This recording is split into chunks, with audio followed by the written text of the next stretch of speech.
Hello YouTube, this is Morgan Airspeed Prime here with my next Avatar novel review. This is going to be my non-spoiler review for The Legacy of Yangchen. So this is the second Yangchen novel. It is Chronicles of the Avatar Book 4, and yes, it seems to be the last of two Yangchen novels, with the expectation being that Book 5 probably will be the start of a new Avatar journey across two books. So yeah, let's get into this. This is obviously, like I said, non-spoiler review. I will do a video separate to this where I'll talk about full spoilers review about the book, and then we will be getting into the chapter analysis videos for this book. So every single chapter in this book will be getting a video, and we'll go through it with a fine-tooth comb to get all of the details, because these videos here where I talk about the book like as a whole are very difficult to do, because it is a lot of content to try and sum up in one video, especially without talking about any of the details. So I'll make that very clear here, that this book especially, I just find it very difficult to talk about without going into the spoilers, the specific details. And I think that's because maybe some of the issues I might have with this book are down to the kind of specifics of what they did / didn't reveal to us about certain kind of mystery plot elements in the book. But I do want to stress this straight away. I do very much enjoy this book. I thought it was a very good read. I got through it quite quickly, as I always do with these books. And I felt the flow through the story was pretty nice, in that like I was not putting this book down kind of as I was going through it. Now, this one in particular obviously is a super direct sequel to the Dawn of Yangchen. Even more so than Rise going into Shadow of Kyoshi, just because like every plot element from the first book is open, whereas there was just a couple of things kind of from the first book kind of transitioning us into the second book for Kyoshi. But this is just direct, every single thing. Like the ending of the previous book is everything that we're dealing with in this one. And we're dealing with roughly kind of similar locations, but of course there are some new locations, like Taku being of course the main one that we're of course dealing with, the fourth Shang city that we really didn't touch on much in the first book, but that is a kind of plot point in this one. So the general kind of story structure of this is that relatively quickly we get into the inciting incident of this book, which is the incident that results in both a certain character being assassinated and at the same time unanimity escaping. So that's kind of what kind of really puts the book into action. This is the event where, more or less in the lead up to, Kavik and Yangchen come back into contact with each other. This happens, and so they're pretty much forced to kind of work together to deal with the aftermath of this. And this all builds up to the kind of ending kind of big event, which is the big conference that is happening in Taku, where there will be a big meeting between all of the Zongdus and all of the world leaders to kind of address kind of changes to the Shang system and stuff like that. Note that Yangchen is basically considered the acting Zongdu of Bin so that's why she will be in attendance. So that's a lot of the kind of setup stuff out of the way. My general thoughts on the book, like I said, I enjoyed it. It's very difficult to judge across the books because they're all kind of so different to each other, because like the first books tend to just be structured quite differently to the second books, and then in general like the story of like Yangchen as an avatar is so different to Kyoshi as an avatar. The direct comparisons are kind of so weird to kind of try and do there. But I would sum this up as, I think the characterization stuff from FCE in terms of the writing is like excellent, kind of start to finish, pretty much. I would have a little bit of issue with some of the kind of plotting, and especially towards the end, how sort of rushed things tend to feel. And this is where I will note that these are very similar complaints to the things that I talked about in my Shadow of Kyoshi kind of reviews when I did them. And that is just the idea that the ending of these novel series are kind of weird ones because they are the end of this specific incident in that Avatar's life, but it is not the end of that era. It is not the end of that Avatar character. So, like, you know, with Kyoshi, like, we ended Shadow of Kyoshi, and she's still just 18. It's like she's going to live for another, like, 212 years. And the idea here is that Yang Chen is still, like, 17 by the end of this book. Like, the assumption is that she's going to live another, like, 50 to 100 years, give or take. We don't know exactly with her. And so the idea of, like, just even something like that this book doesn't, like, address that, because the plot of these books is about Yang Chen dealing with Project Unanimity. It is not the full exploration of Yang Chen throughout the entire Yang Chen era. This is meant to be representative in a way of who she is and what she is like as the Avatar at this kind of early point in her life, but it is not the full thing. So it's one of those things you do have to keep in your mind addressing this book as like a resolution ending to the story, where it is a good ending to this specific kind of event, but because of how broad and big and sort of like era defining some of these events are, it can never be like the ultimate satisfying conclusion, because there's always going to be some element coming off this book that is left open, that might not kind of reveal itself, change itself for like 20 years after the events of this book.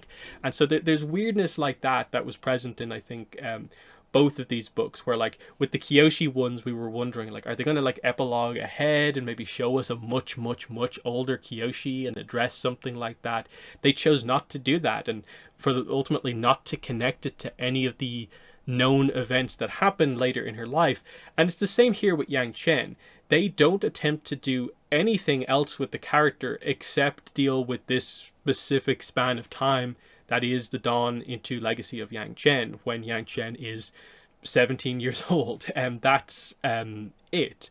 I still would say I have some issues with just like the ending feeling rather abrupt, but I think that just comes down to the general complaint that I've had with the book since Rise of Kyoshi, that I notice really heavily that these books are only like 320 pages, as opposed to Rise of Kyoshi being like 420 pages. Those 100 pages not being in these books, I think, is noticeable. That I don't know what specifically happened behind the scenes that like led to this happening. Like, was it just that like they just let the first book be as long as it needed to be, and then they settled on, actually, we want the books to be around this page count now? Because it does feel like the events of this book just needed a little bit more space to breathe. Certain things, certain characters, I think just needed a chapter or two more. And at the very least, I do feel like it just, like, we needed like 40-50 more pages. Maybe not a full 100, but I think I said this about Shadow of Kyoshi as well. It's just, there are moments where it just feels like we've skipped past something that is pretty important, and the fact that we've skipped past it is kind of weird for the structure of the book. And that's going to be, interesting again to go through when we get to the specific points in the chapter analysis, and maybe when we talk about it in spoilers as well. But they're just kind of some of my kind of issues there. I'd say probably the final issue from a general point of view would just be that we're kind of waiting for reveals in this book, because there's so much speculation about some of the plot elements from the first book, and they're going into this one. There's the expectation that there be satisfying reveals to why is this the case. And while I don't think the book ever just ignores some of these elements, I think the way FCE approaches doing the reveals can be a little bit weird at times, where he maybe just does a key piece of information reveal in a very like obtuse way, or like he describes it in like kind of language that just isn't as clear as it should be, or he relies on you making a connection to a relatively kind of what feels like obscure kind of like detail from a previous book or something like that, and just that you remember that I just feel like, could you just be a bit clearer about what you're doing here, because this is, I feel, is important. Like, and there is one point, and it's probably the thing that is the biggest frustration for me with this book. It's just that there is one element of the reveal about like the kind of origins of Project Unanimity that just is not there in the book. It's something that I felt was just absolutely needed, that the book just doesn't seem to ever tackle or address. And I'm like, have they just decided to not do this, with the assumption being that, like, well, we don't explain the origin of any character knowing like every character knowing every single thing that they know, so it can be okay for this character to know this. But because of how specific it is in this book to unanimity, and unanimity being combustion benders, I really, really felt that the book needed to have an explanation for how did Chai-Si know combustion bending was even a possibility of an ability in the first place. And to me, the fact that the book doesn't tackle that question is a problem. And I think it is a rather big problem, because I think it's something that, like, in the process of this, if you had shown the book to any fan as they went through it, they would have been very easily able to point it out. But again, I'm not sure if this was a purposeful thing to not do that, or if they've just forgotten.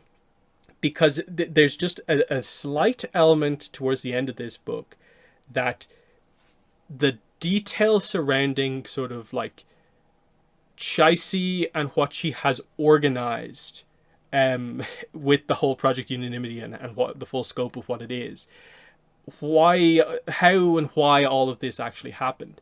They explain to you some of the like processes of relating to the reveals from like what Thoppa talked about in the first book, but they just lack the why did they do this in the first place? That is probably the most interesting question. And I was just left baffled and confused as to why they never kind of came back around to it. But anyway, let's go away from that and into the positives. The positives are the writing of the characters. If you liked Yangchen and Kavik in the first book, they are great in this book. FCE, I think, just really, really knows how to write these characters and write them well. I love them as individual characters, but also just their dynamic together is fantastic as well. And because we go into this book with this kind of plot dynamic with the two of them, where we're kind of wondering, when will they come into contact with each other again? And like, will she ever forgive him for the betrayal from the first book? And then on Kavik's side, like, what will he have to do to kind of earn that forgiveness? And the book does tackle that, and I think they pace this side of things like perfectly. If the way they did some of the detail reveals was kind of maybe some of the messier plotting in the book, the way they went about this character arc here with these two was perfectly done in my mind, where I think they give it the right amount of time of Yangchen being still annoyed and kind of being unwilling to really engage with Kavik, to kind of realizing that no, this is one of her friends. Like, she gets on so well with him. Like, the chemistry the two have together is really good. They both know that they are this kind of ideal, avatar / companion pairing. And I think a lot of the other characters around them do know that as well. But they also can't just forget the betrayal and the significance of Kavik's betrayal from the first book. So they work this in with the other characters as well, where it isn't just Yangchen that like Kavik needs forgiveness from. He also has to try and make amends with Taegum, Akudan, and Jujinta, of course, who is still present here. He is part of like Yangchen's team avatar as well. And in a way, you would almost say that Jujinta is probably the one who is probably more annoyed in a way at Kavik than anyone. Because Yangchen is able to adapt to the situations where, like, she is aware of how skilled Kavik is and is absolutely going to make use of him on these missions. And their usual banter does come to the surface, quite quickly, and she almost at certain times, even early on in the book, has to kind of remind herself to be, no, wait, I'm still annoyed at you, in a way, like, stop being so charismatic, Kavik. I'm annoyed at you. I'm not meant to be talking and interacting with you like that. But their dynamic just works so perfectly, and in a way, Jujinta, almost on Yangchen's behalf, is doubly annoyed at Kavik for what happened. And it's obviously because he has a bit of the kind of like spirit avatar worship going on for Yangchen, because she quote unquote forgave him and changed his life effectively. And I think also because like Jujinta and Kavik was the dynamic first. Those were the first two of the kind of main cast that kind of like met before Jujinta met anyone else. And he's kind of frustrated because of that. Because like Jujinta has a certain loyalty to Kavik as well, because like Kavik saved Jujinta's life in the big fight in the warehouse back in the first book and stuff like that. So this is the more kind of like tougher kind of nut to crack here, is getting through to Jujinta.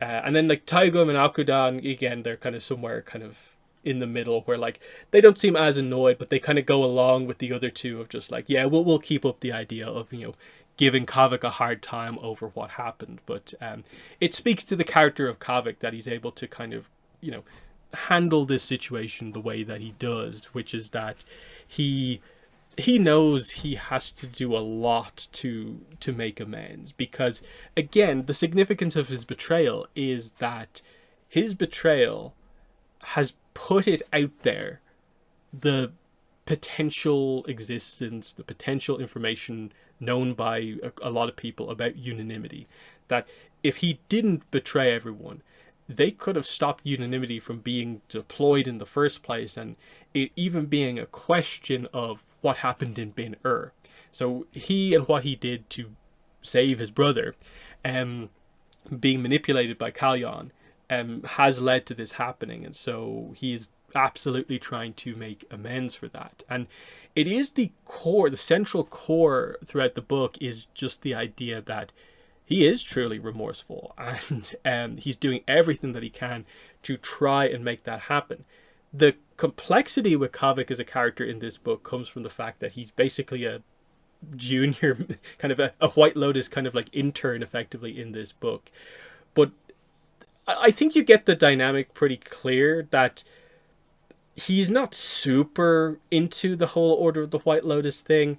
In the same way that Yangchen doesn't like the Order of the White Lotus because of just the way they are, Kavik also doesn't like a lot of the way they handle themselves. Like he has a relationship with like a Unarak because you know, she has basically kind of protected him since the whole end of the first book situation, and she has kind of trained him to be a better waterbender and stuff like that. But when it really gets down to the kind of politics and how they approach sort of helping the world, he definitely leans more towards, he prefers being an Avatar companion to being a White Lotus member, because I think he does fundamentally just like agree with Yang Chen's style of doing things better, which is that he does prefer to be a bit more kind of direct and kind of like honest and earnest.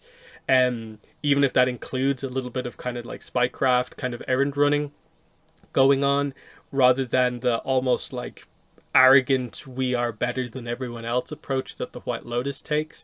So it's quite interesting when like quite early on in the book, Ayunarak is basically just like when Ayunarak and Kavik meet Yangchen again, she's just like taken back, and she's just pretty blunt about it, because you know the two of them don't really get on because they're the kind of, you know, leaders of their both opposing kind of sides effectively. And she's immediately like, you know, she doesn't hold the details back. Like, I want him to spy on you for the White Lotus, but I think you also need him to be your Avatar companion. So it's this kind of weird thing where like please take your best friend back, but also let him spy on you for us. And so it is a weird thing where like Yangchen knows that Kavik is going to be delivering all these messages, and she basically tells him what to say. But for Kavik, it is a really awkward situation, because he's trying to deal with the idea that he's trying to make amends for his previous betrayal. But what he's doing here just looks terrible, and like he's doing the same thing again. Like he's just constantly betraying Yangchen over and over again by telling the White Lotus what she's up to, what she's doing. And the others, of course, don't really like that. Even though Yangchen is kind of aware and understanding of it, the others don't like that he kind of has to kind of sneak off to give his report to the Order of the White Lotus. And And I think that's an interesting kind of position to put him in, where like without that White Lotus baggage, in a way, I think his arc would have been solved so much earlier on in the book. But because it is there, it just keeps bringing up the idea of like, oh yeah, every time I like give a report to the White Lotus, it reminds him of like, I did something similar in terms of like feeding, like siding with like Kalyan over kind of everyone else in a way. And it kind of speaks to the idea of like, he kind of feels a little bit like the way he's working for the White Lotus is like the way he effectively worked for his brother. They both sort of treat him in a similar way, ultimately, that he's the lowest ranking member, he's not good enough, but you can do this for us because you have a connection to the Avatar. And that's what makes him kind of so interesting, because like we know how capable he is, but because he has just this dynamic with his brother where it's just he does not see himself as ever being as good as his brother, and so his brother will always have that dynamic over him. It's really, really fascinating, and I love the way it resolves itself over the course of the book. I think it's really well done, because Yangchen, like I said, does like open up to him a bit more. Like you see straight away that in the moments where she doesn't purposefully put on that she's kind of still annoyed at him, they go back to the kind of way things were, and they are like exceptionally close. And it is a dynamic that she otherwise doesn't have in her group. Like she doesn't have the relationship she has with Kavik with like pretty much anyone else. And that's why it's so important that she kind of like has him, and the way they resolve this character as this dynamic of the book is just really, really good. Yang Chen throughout this, of course, is interesting. Like they continued the general idea of, you know, her being this exceptionally hardworking avatar who is trying to get things done without it taking a very long time, and just the effort that takes. You know, parry the sword rather than heal the wound. Like she refuses to wait for a tragedy to happen if she could have like intervened with the tragedy even happening in the first place. That is her approach, and she sticks to it throughout this book, even if it is this incredibly draining thing to do, even if it's this thing where like she is not going to get the thanks that she probably deserves for doing this. And so with her, they do begin to go into this little bit of a kind of arc about, you know, her almost, does she lose her faith in humanity, and that how that relates to, in a way, like past lives, and like, you know, in the way, has there ever been an avatar in the past who has just kind of given up on humanity? And does Yang Chen feel the same way, because she puts in so much effort, and it feels like all that ever gets brought up are her failings, even though she's done all of this like incredible stuff and is such an active avatar? All these failures just like hit her so hard, because it feels like it's all that they're remembered for. And I think they do some great stuff over the course of the book where they reference that with like past avatars a little bit, and they reference it with even some of the Zongdus in a way of like their approach to dealing with like how their people kind of treat them, and how it's kind of Yang Chen and this kind of conflict between, you know, she is this all-powerful avatar, and she has moments like once or twice when she's at the avatar state, and almost in her head is kind of thinking like, what if I just stayed in the avatar state and effectively just existed as this like godlike being with this level of power at all times, that like while I'm in the avatar state I am literally above everyone, because she's flying, but also I'm above everyone just on a fundamental level, and I am better than everyone. What if she was to kind of fall into that line of thinking, which you'll note is sort of like the opposite of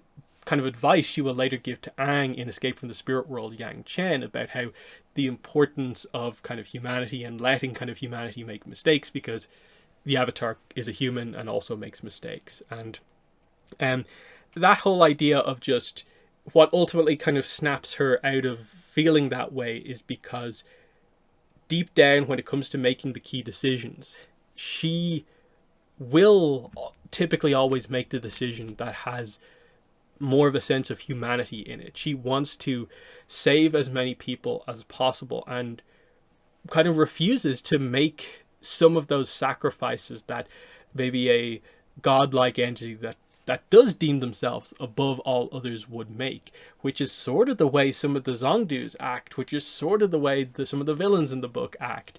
But it's something that Yangchen can't kind of allow herself to kind of be like. And that's very, very strong. Now, they do also tackle the whole Jetson plot in this book. It is, I don't want to go into the spoilers with it here, of course, but, you know, it gets addressed.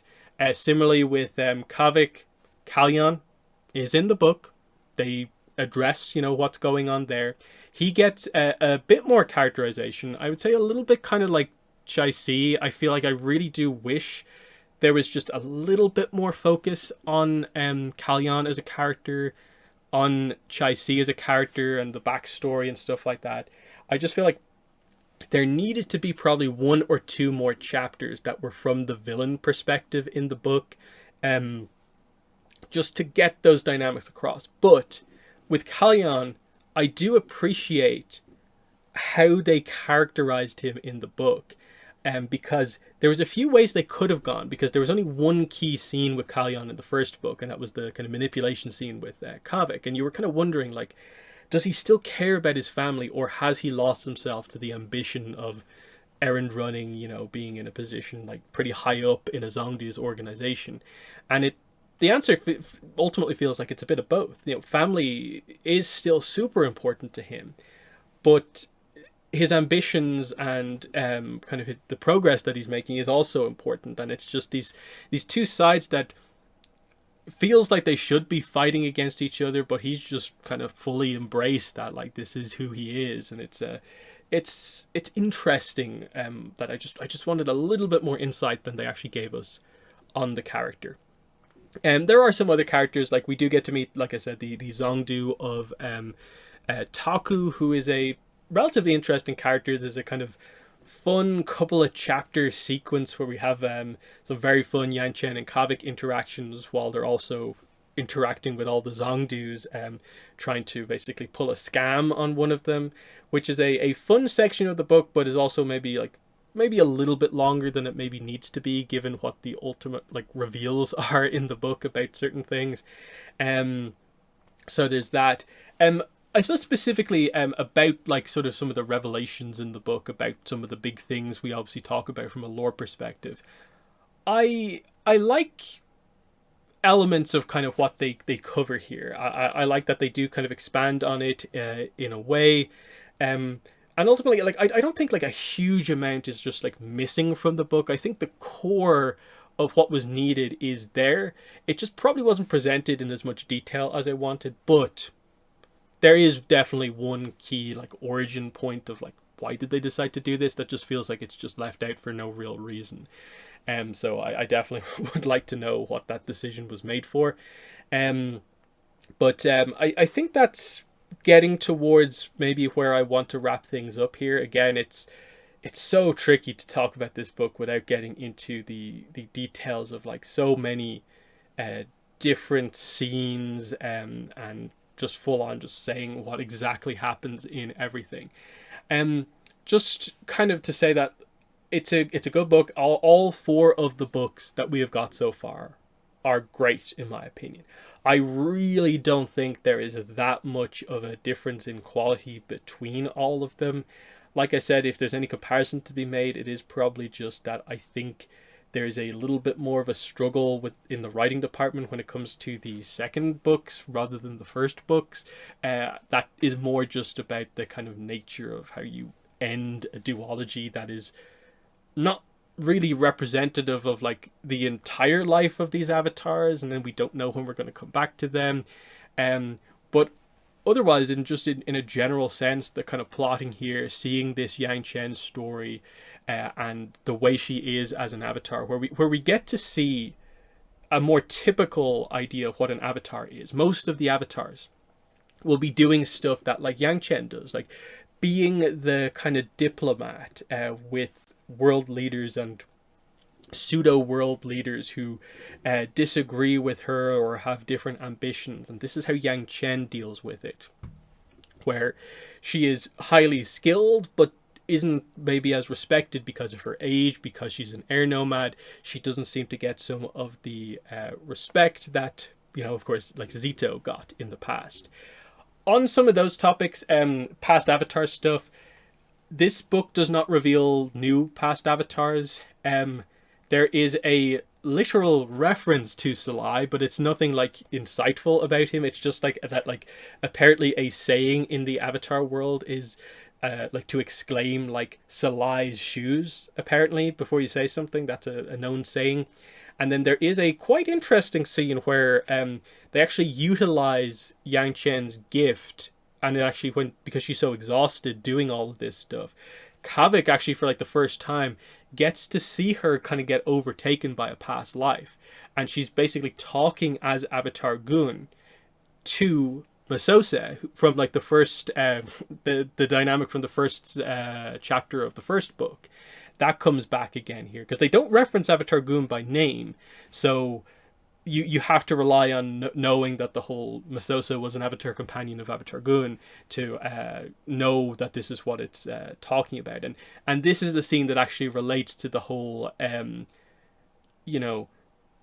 is what Avatar Gun is saying about humanity similar to the way Yang Chen is beginning to feel about humanity. And it's a fascinating scene as Kavik has to sort of like take on the role that, like, Jetson has played so many times in the past, of having to play the other side of that conversation to kind of like ease that dynamic for Yang Chen. It's very cool.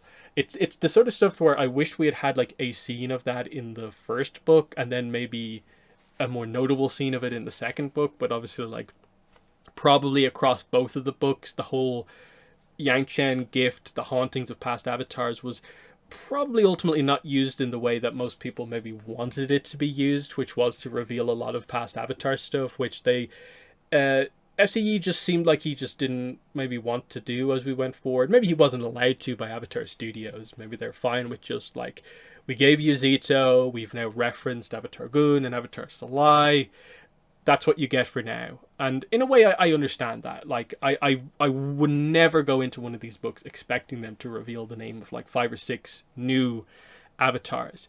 But the fact that they didn't really even tell us much more about like Salai or Gun that much is a little bit frustrating. Similarly, there isn't a like scene where Yang Chen just directly talks to Zito. They don't do that here, and I get why, because they ultimately make the decision that for Yang Chen, at least at this stage in her life, the past lives she doesn't particularly find valuable, because they can't really give her the specific advice she needs for her era. So I do understand that. I think it almost would have been a little bit weird to try and create a hugely significant scene of Yang Chen talking to Zito when that really hasn't been the dynamic in this book, is Yang Chen needing to hear something from a past avatar. When I think the dynamic in this book has been about Yang Chen and her companions, with like Kavik, of course, and then Yang Chen and Jetson being the other kind of key dynamic. So the fact that they actually stick to the kind of thematic stuff, I think, is the right decision. And we can maybe do more past avatar stuff with other avatars as we go forward. So there is that. But like I said, if there are aspects of the book that I didn't cover in this video, I hope to cover them either in the spoiler review coming up soon, or the chapter analysis videos, of course. I will end by just referencing the acknowledgements page at the back, which I think he has done in previous books, but it's a bit longer than usual here. And at least to me, I kind of get the impression that this comes across like, is this FCE's last book for Chronicles of the Avatar? So he does the usual thing of just, thanking the usual people, Mike Bryan, Joan Hilty, etc. And then there's a whole section that's like, let me talk about that last part, you know, the world we've lived in for so long. I started the work on The Rise of Kyoshi in 2018. As of writing these acknowledgements, it'll be 5 years that I've spent writing novels in the Avatar universe. That's an eighth of my life. Currently, more years than I spent in college. I've worked on these books longer than I've stayed at any single company at my day job. Half the time my partner has known me, I've been writing for this franchise. It's given me career highs, mental ups and downs, and perspective on being an author that I never would have gained elsewhere. But the show first aired in 2005. It's old enough to vote. My 5 years might seem like a long time in retrospect, but it's only a brief slice of the universe's long life, a life kept vibrant by the love of so many viewers, readers, and creators. Like the cycle of the seasons, new stories will continue to grow forth and inspire us all. I'll be watching and reading, grateful the time I shared with you with Avatar. Thank you. I don't know. I think it's hard to fully say that is a like goodbye, I'm done with Avatar type thing, but I think just reading the last one, like I'll be watching and reading, he doesn't mention writing. I don't know. It's weird because he never is one in like interviews and stuff like that to reveal more than he's allowed to reveal. So I don't know, is this just written in a way that like is him not saying either way, but maybe leaning in the direction of kind of backing away? I'm not sure. And I don't know. I think definitely something that probably needs to happen sooner rather than later is another writer come in to write a novel. Just because I don't think we should forever just be locked into FCE is the only writer who can write an Avatar novel. I think that would be the wrong approach to take. If it's just a break that he needs to take, fair enough. A new writer coming in to write a different Avatar, I feel a break probably is actually needed. I think we probably do need a different kind of writer, a different voice writing these books to just make it stand out as clearly distinct from some of these FCE things. Because of course every writer is going to have little bits and pieces that like are sort of specific, like they feel sort of similar across like all of their books, even if each book has different plots. And I think just the variety probably will help. But I don't know. Maybe it's just something to keep an eye out for in terms of like if he does do a big interview with the release of this book, you know, what he's actually saying about like the future. Will he actually announce that he is kind of done for now or what? But it's I checked at least the Dawn of Yangchen, and he only had a very brief like thank you to these people there. When in this one, there's very much a sense where the whole 2-second paragraphs at the end there are like reflecting on my time on these books, and I'm just eager to experience the rest of the content rather than write it. So I don't know. I find it hard to fully say confirmed FCE is done with Avatar novels, but let me know what you think on that. But yeah, that has been my non-spoiler review for Legacy of Yangchen. In the comments, let me know what your thoughts are. If you have any questions, I will try to answer them in a non-spoilery way. But yeah, do know that there's a spoiler review that will be coming out, and the chapter analysis videos will start relatively soon. But that has been the video. Thanks for watching, and bye.